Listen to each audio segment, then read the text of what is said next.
Depois de muita luta, a torcida do Fluminense finalmente pode levantar as mãos para o alto e agradecer.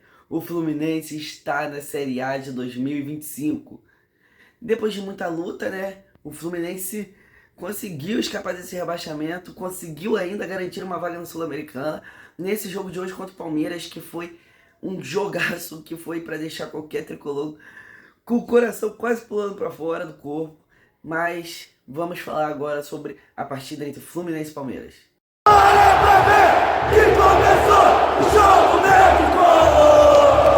A partida entre Fluminense e Palmeiras foi marcada por ser a partida, né, que poderia definir o título do Brasileirão de 2024 pelo lado do Palmeiras e definir o rebaixamento do Fluminense pelo lado tricolor, obviamente, né? E a equipe tricolor saiu vencedora. Um primeiro tempo em que o Fluminense começa pressionando com duas grandes chances. A cabeçada de Thiago Silva no travessão, no escanteio, e um chute de fora de área do Lima, né, nesse mesmo lance, foi em sequência ali. Depois foi um jogo de. Achei um jogo meio morno, com um pouco o Palmeiras estava com a bola, um pouco o Fluminense, às vezes o Fluminense chegava, às vezes era o Palmeiras, mas ninguém chegava ali com chances claras. Até que aos 30 e poucos, os 40 minutos ali, eu não lembro ao certo, Kevin Serna recebeu um passe de Nonato, a jogada foi, Cano recebeu, tocou muito rápido pro Nonato, um ótimo passe do Germancano, que fez uma boa partida, vinha oscilando desde a volta da lesão.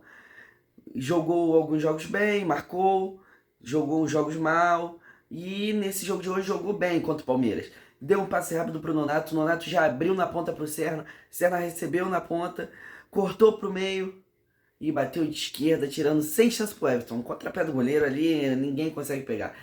Então o Fluminense abriu o placar com o Kevin Serna. Depois o jogo ficou mais morno ainda, acabou o primeiro tempo. Na volta do segundo tempo, o Fluminense ficou naquele clima amoroso, querendo segurar mais o jogo, até que o Palmeiras tem um dos melhores ataques do campeonato. E ninguém consegue aguentar o abafa do Palmeiras. Isso deu pra ver no campeonato inteiro. Se você for ficar lá atrás de trancado, o Palmeiras vai furar a tua defesa. Não importa se é no escanteio, numa jogada ensaiada, com o Estevão jogando, que o Estevão, que partida do Estevão. É Sociedade Esportiva Estevão, né?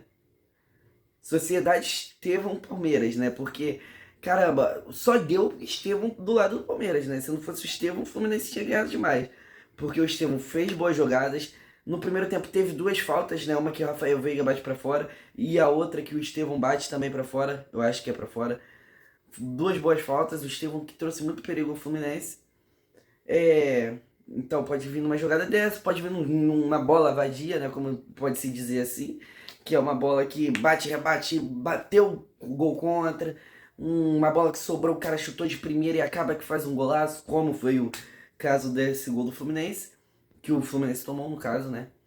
A bola veio, sobrou na esquerda, o lateral esquerdo do Palmeiras bateu de bate pronto. Não foi de bate pronto, a bola quicou e ele bateu. Um chutaço, pô, daquele chute que o cara nunca mais vai acertar na vida, sem chance nenhuma pro Fábio. Então o Fluminense viu que ficar só lá atrás segurando não ia conseguir. Aí foi, passou mais um tempo, o Fluminense tentando avançar, mas sem aquela intensidade. O Fluminense viu que o Palmeiras voltou com intensidade, segurou um pouco mais o jogo, até que sai a notícia. Gol do São Paulo, 1-1 entre São Paulo e Botafogo. Um jogo que pro Fluminense todos os resultados estavam se caminhando desde o início. O Fluminense ainda no primeiro tempo, né, fez 1-0, o Bragantino ganhou do Criciúma o jogo inteiro, e o Atlético ainda estava 0-0 nesse momento, mas depois ganhou, né? Fez um gol de pênalti e tal, no rebote do pênalti que o Hulk perdeu, mas isso ainda não tinha acontecido, isso foi mais pro final da partida. Enfim, saiu a notícia de gol do São Paulo. Saiu o lateral esquerdo e o lateral direito do Palmeiras, entrou Marcos Rocha, que era o reserva, e o Caio Paulista. Caio Paulista podendo rebaixar o Fluminense, depois de tudo que ele... Depois de toda a raiva que ele fez os tricolores passarem, né? E ainda poder rebaixar o clube, mas graças a Deus isso não aconteceu, né? Entrou Caio Paulista e Marcos Rocha, que deram um pouco mais de consistência defensiva ali pro Palmeiras, que eu achei que depois que eles entraram, o Fluminense não estava mais conseguindo segurar a bola no ataque. O Abel Ferreira botou eles dois com uma intenção de ser mais ofensivo, né? Porque o Caio Paulista era ponta e virou lateral na época do Diniz, virou lateral definitivamente, né? E o Marcos Rocha sempre foi um lateral ofensivo. Então, o Abel Ferreira botou nessa questão, mas eu acho que eles fizeram uma boa partida defensiva, porque Depois que eles entraram, o Fluminense não estava conseguindo mais segurar a bola no ataque. Aí o Palmeiras começou a sair mais, ter algumas chances, mais escanteios, alguns escanteios que levaram grande perigo. Grande perigo. Teve um escanteio que o Fábio faz uma defesa, mais uma, né? Mais uma defesa sensacional do Fábio numa cabeçada que a bola ainda quica, se eu me recordo bem, a bola quica, o Fábio defende, ou a bola vai direto, enfim, cabeçada.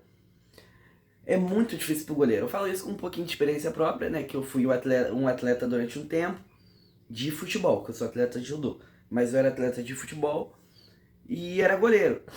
Então eu lembro até de um lance no Campeonato Carioca de base, que o atacante, minha zaga, deu mole, o atacante adversário foi, recebeu sozinho na grande área, cabeceou. Eu consegui pegar, mas, cara, foi muito difícil, porque a bola ficou na minha frente, eu ainda consegui pegar, tipo um contra-ataque. Aquela defesa do Fábio contra o Palmeiras, só que não escanteio, que o atacante adversário veio de trás, cabeceou pro chão e eu consegui pegar no contrapé. Mas enfim, cabeçada, no meu ponto de vista, era muito difícil de defender. Porque a bola vem rápida, e é uma distância curta, porque ninguém vai cabecear que nem o Van Persie. É um bagulho raro. O Van Persie cabeceou de fora da grande área. Cabeçada é um bagulho ali na grande área, pequena área que vem rápido, e é muito difícil pro goleiro ter reflexo, entendeu? Então, sempre foi um bagulho muito difícil. Eu sempre me saí bem, né? Graças a Deus. Mas é um tipo de defesa muito difícil. O Fábio fez uma defesaça, mais uma, né? O Fábio é o principal jogador do Fluminense nesse ano. Se não fosse o Fábio, o Fluminense já tava rebaixado, ó.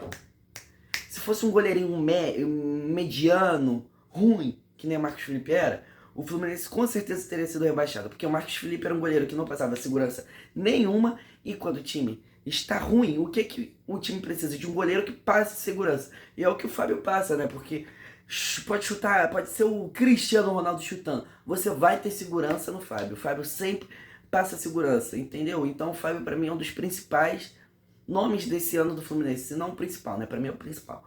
Mas vai ter outro vídeo pra falar especificamente de jogadores. O Palmeiras continuou pressionando, tendo mais ataques que o Fluminense. Posse de bola bem dividida, às vezes o Fluminense ficava e segurava com a bola, às vezes o Palmeiras pressionava e ficava dominando a bola no ataque. Mas o Fluminense ainda teve primeira mudança dele ali, né? Foi o Cauê Elias pelo Cano. O Cano fez uma boa partida, mas aí não tava um jogo mais pro Cano, né? Que o Fluminense teria mais que sair no contra-ataque pela pressão do Palmeiras. Mudou o Nonato pelo Manuel, né? Que o Nonato sentiu, o Manuel entrou para reforçar a bola aérea do Fluminense, né? Defensivo. E depois entra Keno e mais um que eu não me recordo agora. Entra o Keno no lugar do Kevin Serna, mais pro final do jogo, que o Serna tava morto. Que o que ele correu hoje foi brincadeira. Ótima partida do Kevin Serna contra o Cuiabá. Até ele fazer o gol, era uma partida horrorosa, mas ele fez o gol, o mérito dele, de ter acompanhado ali no rebote. E hoje ele fez uma grande partida. Entrou o Keno. Então o Fluminense teve mais agilidade ali pra sair, porque o Keno tava, todo mundo tava de sangue novo ali, né, das substituições. O Fluminense podia sair com mais força, mais velocidade, mais rapidez. Então foi mais fácil do Fluminense sair e teve algumas chances. Uma foi com o Keno, que o Everton saiu muito bem, e o Keno acabou que não conseguiu finalizar do jeito que queria, porque quando ele foi dar a cavadinha, o Everton já estava em cima fechando. E o Cauã Elias teve mais uma. Foi o Cauã Elias que teve uma chance. Cara, era ele e o Everton. O cara me perde o gol, isola. Não é que ele perdeu, que o Everton fez um milagre, que a bola foi na trave, que o goleiro desviou, que o cara da zaga tirou em cima da linha. Ele perdeu um gol cara a cara. O Cauã Elias é moleque, é promissor, é joia da base. Mas ele nessa reta final horrível. Não tem nem outra palavra. Pior do jogo em bom número de partidas aí nessa reta final do Fluminense. Acabou perdendo o gol. Depois ele recebeu uma bola com a defesa do Palmeiras um pouco mais armada. Ele tocou atrás, o Lima chutou, o Everton quase franga. Entendeu? Aí o Fluminense ficou nessa, depois segurou mais um pouco e tal. E acabou o jogo. Uma partida sólida do Fluminense. Eu achei uma ótima partida do Tricolor. Pô, e aí você fala, uma ótima partida. Pô, Palmeiras, Allianz, a primeira vitória do Fluminense no Allianz. O Fluminense nunca tinha ganhado lá antes. Eu achei uma ótima vitória, um ótimo jogo.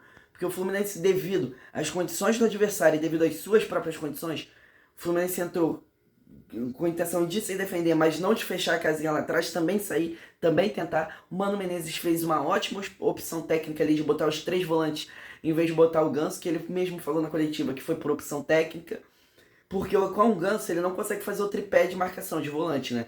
Com o Lima ele consegue, porque ele botou Martinelli, Lima e Nonato. Então ele conseguiu armar ali o time com esse tripé de volante. E o Lima e o Nonato são volantes que saem, mas até mesmo o Martinelli agora é primeiro volante, mas antigamente, na época do André, que o André ainda estava, ele era segundo volante. Então todos os volantes ali do Fluminense, o meio campo do Fluminense, sabia defender bem, mas também sabia sair para atacar de uma forma inteligente e rápida, sem deixar o Palmeiras para atacar com espaço livre ali, entendeu?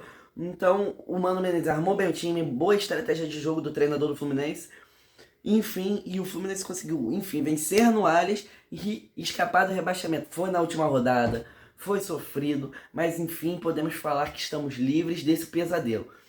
Entendeu? O ano começou bem com a Recopa, mal com a soberba dos jogadores, com as escolhas ruins da diretoria, com o técnico Fernando Diniz, senhor Fernando Diniz, horrível, soberbo, arrogante, teimoso. Pra mim, cara, tudo bem, você pode achar ele ídolo pela Libertadores, ele é um dos maiores treinadores do Fluminense pela Libertadores que ele fez, mas pra mim, a minha pessoa odeia o Fernando Diniz. Um dia ele pode voltar pro Fluminense, ganhar mais uma Libertadores, ganhar algum título, e eu mudar de opinião novamente, que nem é de 2019 para 2022 que eu mudei de opinião. Mas hoje eu posso dizer que eu odeio ele. Ele botou a gente na última colocação com 6 pontos. Na pior campanha da história do Fluminense, a terceira pior dos pontos corridos. Então, o maior culpado, além do senhor Mário Bittencourt e da soberba dos jogadores, é o Fernando Diniz. É o senhor Fernando Diniz. Mas vamos esquecer isso tudo. Pelo menos por hoje, amanhã, essa semana, vamos dar uma folga pra gente. A gente sofreu tanto esse ano a torcida. A torcida lotou o estádio. Média de público lá em cima. Quinta maior média de público do Campeonato Brasileiro. Segunda maior média de público do Fluminense nesse século e uma das maiores da história. Entendeu? Então vamos dar uma folga, que a gente não abandonou esse time. Fomos campeões da Recopa, podemos dizer que fomos campeões da Recopa. E depois a gente pensa, porque eu vou te dar um recado importante. Não podemos esquecer 2024. Aí você vai pensar assim, pô, por que a gente não pode esquecer um ano que foi horrível pro torcedor tricolor? Para não acontecer, novamente, essa soberba de ganhar um título, a soberba dos jogadores, a diretoria fazer mais contratações, dar muita liberdade para técnico. A gente tem que mudar, a gente tem que lembrar disso para isso nunca mais acontecer. Como a gente ficou falando, aconteceu em 2013, quando a gente ganhou o Brasileiro e quase caiu naquele ano. A gente não caiu por erro dos outros, que a Portuguesa e o Flamengo escalaram jogadores irregulares e o Fluminense não caiu. Por causa disso, que o Fluminense não virou a mesa. O Fluminense viu que o adversário fez besteira, o Flamengo e o Portuguesa fizeram merda, escalaram o jogador irregular, o Fluminense estava no seu direito de pedir anulação, pedir a perda de pontos, se o Fluminense ganhou, não foi rebaixado. Então, a soberba daquele time lá de 2013, a baguncinha que eles faziam, tudo que eles faziam, o time que fez isso em 2024, a gente não pode esquecer para que isso nunca mais se repita na história centenária, esse clube aqui, ó, essa instituição aqui, ó, ela tem muita história, muita, e não pode ser estragada por fanfarrões, vagabundos que acham que são maiores que isso daqui, ó. Nenhum jogador é maior que o Fluminense, senhor Marcelo, senhor John Kennedy, presidente Mário Bittencourt, técnico Fernando Diniz, jogador Douglas Costa e muitos outros culpados nesse ano. Vocês não são maiores que o Fluminense. O Fluminense não é grande. Grandes são os outros. O Fluminense é gigante. O Fluminense é o time mais tradicional do futebol brasileiro. O berço do futebol brasileiro é em Laranjeiras, é no tricolor. Então tem que respeitar essa camisa. Essa daqui, ó.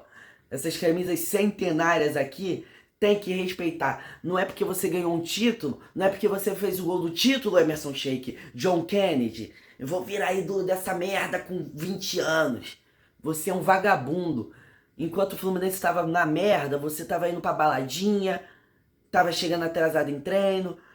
Vocês aí, ó, não sabem dos bastidores, mas ele ficou 5 dias sem aparecer no CT nessa reta final. Porque ele ficou sabendo da proposta do Pachuca, viu que o Fluminense ia vender, ele falou, quer saber, eu não vou mais pra CT não, vou ser vendido, vou abandonar também. Ele abandonou o Fluminense, como ele abandonou quando fez o Bacanal com o Cauã Elias, Arthur e Alexander na concentração do Fluminense Vasco e em muitos outros momentos.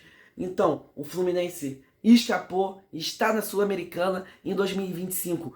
Tem que ter uma reformulação nesse elenco, uma nova montagem de elenco para o Fluminense voltar a ganhar títulos como voltou em 2023, 24, 22 ganhando Carioca. Então ano que vem é um ano que promete pro Tricolor das Laranjeiras.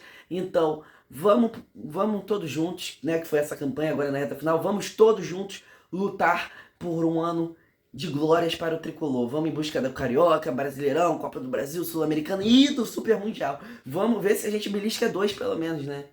Então, vamos fundo, vamos bem, que ano que vem promete. Escapamos do rebaixamento.